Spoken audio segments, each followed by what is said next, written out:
Paulinha, vamos girar o assunto, vamos passar então para a pauta que eu destaquei na abertura do nosso programa. Eu disse que muitos críticos do isolamento horizontal estão cobrando que a imprensa brasileira fale mais e fale a real sobre a situação na Argentina no que diz respeito ao combate à pandemia. Vamos lá então. Então vamos lá, porque a Argentina é o país que decretou a maior quarentena, a mais longa do mundo para tentar deter a pandemia de coronavírus. Então em 3 de março a gente teve a confirmação do primeiro caso de Covid-19 na Argentina, um homem que havia retornado de Milão. 4 dias depois, o Ministério da Saúde do país confirmou a primeira morte por coronavírus. Então em 20 de março entrou em rigor o toque de recolher em todo o país. E até hoje houve alternância em flexibilização e endurecimento da quarentena, principalmente na Grande Buenos Aires, que é considerado o epicentro da epidemia no país. Já são mais de 5 meses de quarentena previstos, por enquanto, para terminar em 11 de outubro. Mas a gente sabe que sempre quando tem a data de término, isso pode ser prorrogado, né?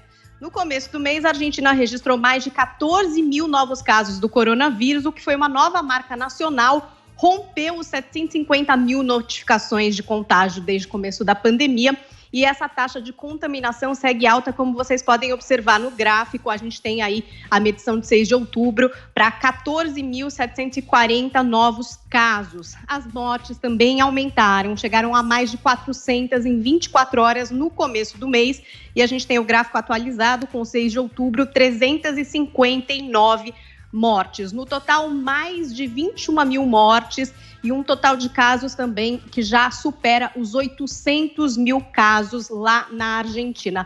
Na medição de mortes por 100 mil habitantes, que leva em conta o tamanho da população, e é mais ou menos ali a medida usada pela Universidade Johns Hopkins dos Estados Unidos, a Argentina não está entre os 10 primeiros países com mais óbitos per capita. A gente tem o Peru na primeira posição, no último levantamento lançado agora em relação ao mês de setembro, seguido pela Bélgica, Bolívia e Brasil. Aí, tomando ali em consideração o número de casos e não de mortes entre os 10 países com alta, a gente tem sim a Argentina com, aí a gente viu, né, mais de 800 mil casos, ali no levantamento estava em 765 mil. Está atrás da Espanha, Peru, Colômbia, Rússia, Brasil, Índia e Estados Unidos, que até 30 de setembro tinha ali um total de 7.279.065 casos. O que explica esse aumento? E aí eu vou trazer um tweet do Felipe Figueiredo, que é do Xadrez Verbal, que traz esse gráfico. Esse gráfico está sendo multiplicado nas redes sociais. Ele mostra ali que a Argentina tem as piores taxas de infecção por milhão de habitantes. O Felipe Figueiredo, ele faz ali uma série de podcasts, inclusive às vezes colaborando com um super amigo do Adrilles, o Átila Yamarino. E aí ele traz alguns pontos para a gente analisar em relação a esse gráfico. Vamos ver se depois a gente concorda em relação a isso ou não. Então ele diz assim, vemos um número de casos extremamente baixos até agosto, o que teve 2 semanas antes, no final do mês de julho, o início da reabertura. O que também teve no início de agosto, a volta do futebol. O que teve no fim de agosto, relaxamento da quarentena / lockdown. Além disso, é bom lembrar que a Argentina é uma federação com províncias e cidades com autonomia para adequarem políticas locais. Em agosto, a província de San Juan retomou aulas presenciais e cidades que realizaram aberturas mais amplas tiveram de voltar ao lockdown. Então, de acordo aqui com esse pensamento explanado, o problema não seria a quarentena lockdown, mas a reabertura sem monitoramento, que comecem os jogos no Morning Show. Muito bem, Paulinha. Adrilles Jorge é a Argentina, querido. É a Argentina, querido. É o negacionismo, querido. As pessoas ficam criando exatamente subterfúgios, voltas e voltas, para negar simplesmente o óbvio. O isolacionismo, da maneira que foi feito, foi uma utopia. Claro que se você se isolar de uma doença, se trancar no banheiro durante 2, 3 meses, você não vai ser contaminado de forma alguma. Mas isso é uma utopia, como você querer ir para a Lua e não querer ser infectado. 85% das pessoas em Nova York foram infectadas dentro de casa, não dentro de casa. Porque saíram, tocaram em elevadores, foram a mercados, coisas que eventualmente todo mundo faz. Essas reaberturas pontuais não explicam a coisa num todo. É claro que o vírus chegou na Argentina depois de todos os países, da maioria dos países, pelo menos da América Latina, porque ela não tem um grande afluxo de turismo, assim, a não ser Buenos Aires. Isso se explica mais ainda pelas províncias aduaneiras de Buenos Aires, pelo interior da Argentina, estarem sendo acometidas pelo vírus exatamente agora. A Argentina ficou trancada durante 3, 4, 5 meses, sem o vírus se instalar lá, eventualmente foi elogiada como modelo padrão de combate ao coronavírus, e agora o vírus está chegando.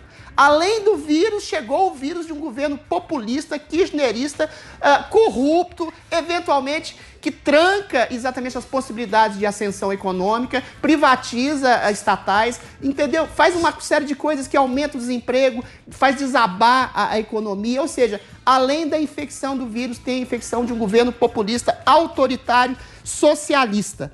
Ou seja, somada ao isolacionismo inútil, a Argentina sofre da síndrome de Estocolmo.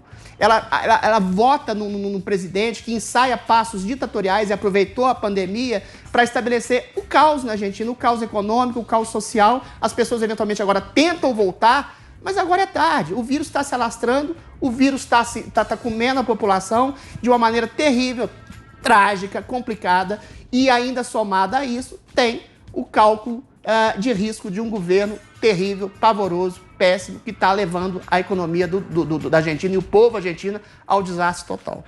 Joel Pinheiro, a Argentina seria um exemplo, claro, de questionamento da política de lockdown?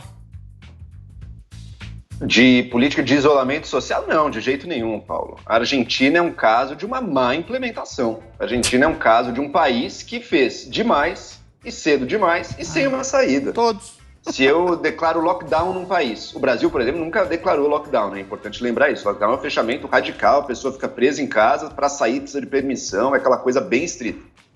Se um país declara um lockdown sem necessidade, a população, sem sequer a doença se espalhando direito ali ainda, o que vai fazer? Ele vai atrasar um pouco o contágio. Então, mesmo nesse sentido, o pessoal do xadrez verbal trouxe aí que quando a Argentina começou a se abrir, a curva subiu. Mas isso não quer dizer, então, que... então ia ter que ficar de lockdown para sempre.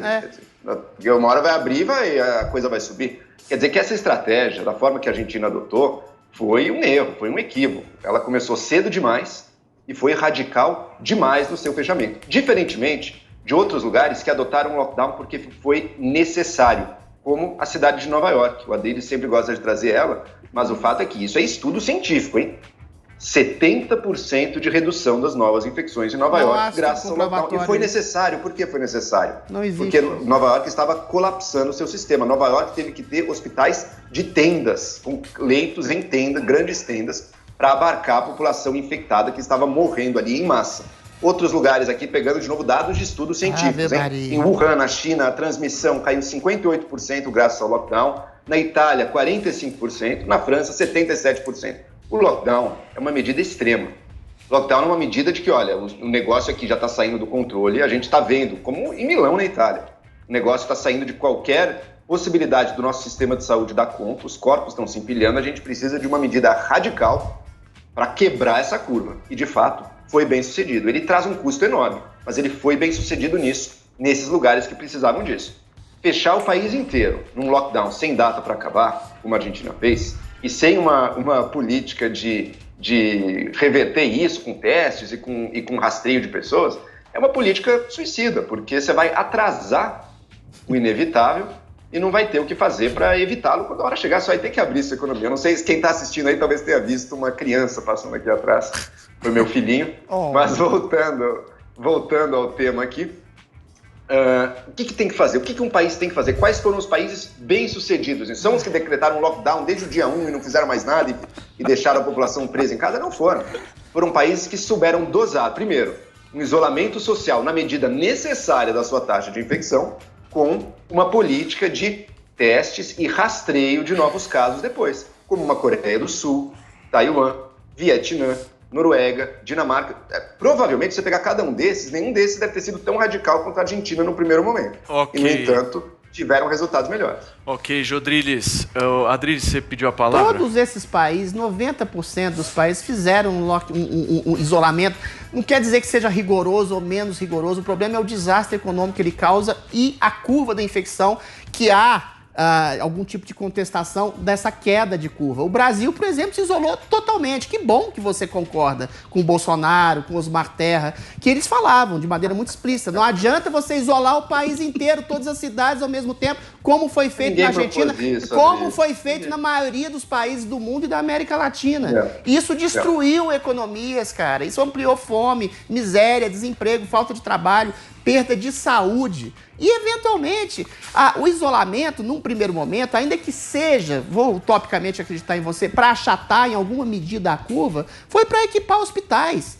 Você isolar um país durante 3, 4 meses para equipar hospitais é uma medida, no mínimo, populista e loucura. E os próprios cientistas, como o seu querido Átila, falaram, é para salvar vidas. Não, no primeiro momento, era para equipar hospitais. Por fim, Joel, a Argentina ainda está, de alguma forma, com exceções, mais fechada. O Brasil está aglomerado, as pessoas estão soltas na rua, uma em cima das outras, lotando praias, e os números estão caindo significativamente, enquanto a Argentina, com algumas medidas de isolamento, o número está crescendo. Tudo indica, eu volto a dizer pela milésima vez, independente de isolacionismo, que podem ou não, em alguma medida, achatar a curva, o vírus tem começo, meio e fim. A pandemia tem começo, meio e fim. Então, o cálculo que a Suécia fez, por exemplo, e hoje já está em 14º no país de infecções no mundo, é muito mais interessante, porque as pessoas, os países estão espalhando mortos,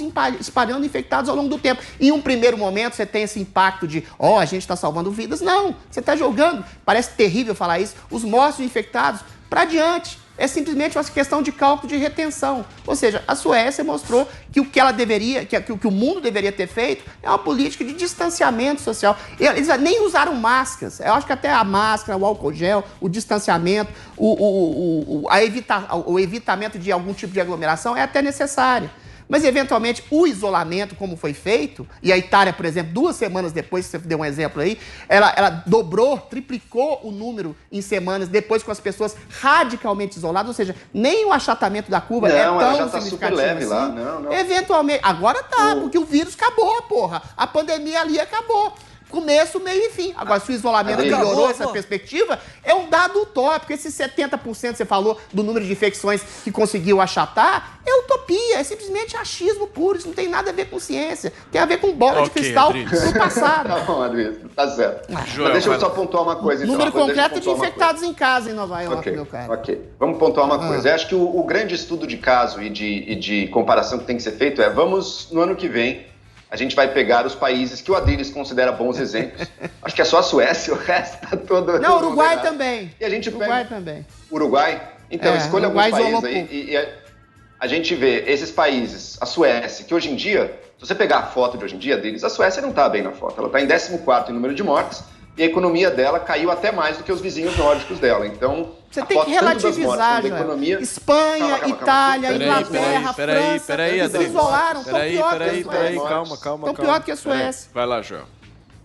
Tanto das mortes quanto da economia, a Suécia não está muito bem nessa foto de forma alguma. O que a gente pode ver é, daqui a um ano, no ano que vem, quando a coisa já tiver vacina, será que esses países que eu estou levantando como bons exemplos, eu cito vários, Vietnã, Coreia do Sul, Taiwan, Dinamarca, Noruega, enfim, uma série de países, Alemanha, será que esses países eles vão ter tido o mesmo número de mortos por habitante que a Suécia? Se não, Adriles, Joel, bom, você fica dizendo que é sorte. Bom, mas daí os que fizeram a coisa certa tiveram a sorte de ficar melhor, né, ninguém Adriles? Fez a coisa certa. Joel, não precisa esperar. Deixa eu só rapidinho. Não precisa esperar. A França se isolou, a Espanha se isolou, a Inglaterra se isolou, todos de maneira radical. E o número de mortos infectados em relação à Suécia é muito pior. Não precisa esperar. A Suécia ganhou esse jogo. Não é muito pior. É pior, sim. A Suécia está pertinho da Itália. A Suécia e a Itália estão coladinhas ali. E a Espanha, a França e a Inglaterra têm números recordes de infectados. Mas a Itália está coladinha. Vai falar que a Espanha não fez um lockdown rigoroso? Lógico que fez. E depois a Inglaterra. Agora, Nova Zelândia, ninguém vai pra Nova Zelândia, pô. É por isso que o vírus não chegou lá. Coreia do Sul, também ninguém vai pra Taiwan. Todo mundo vai pra Suécia, vai pra Inglaterra. Jodriles, por favor. Suécia ganhou. Se acalmem, tá tudo certo, tranquilo. Deixa eu ouvir o nosso... É uma partida de futebol, né? Suécia ganhou. Deixa eu ouvir aqui o nosso Zé Maria Viva Trindade. Bergman. Ô Zé, você tá vendo, né? Esse debate de Joel e Adrilles, o tema central é uma questão política que está envolvida, lógico, né? Mas o que eu queria te perguntar é o seguinte, Zé. Você acha que aqui no Brasil e também fora do Brasil, esse tema do Covid-19 é eixo central das próximas eleições e dessas eleições de agora? Eu estou achando que não, viu? Um pouco, mas o central, não. O central é mesmo a economia, mas a economia depende exatamente do que os governantes fizeram para enfrentar a Covid-19, inevitável. Na Argentina, que é o tema central aí desse ponto, lá eles chamam, ironicamente, de quarentena, né? E a situação está grave nas províncias de Buenos Aires, Santa Fé e Mendoza.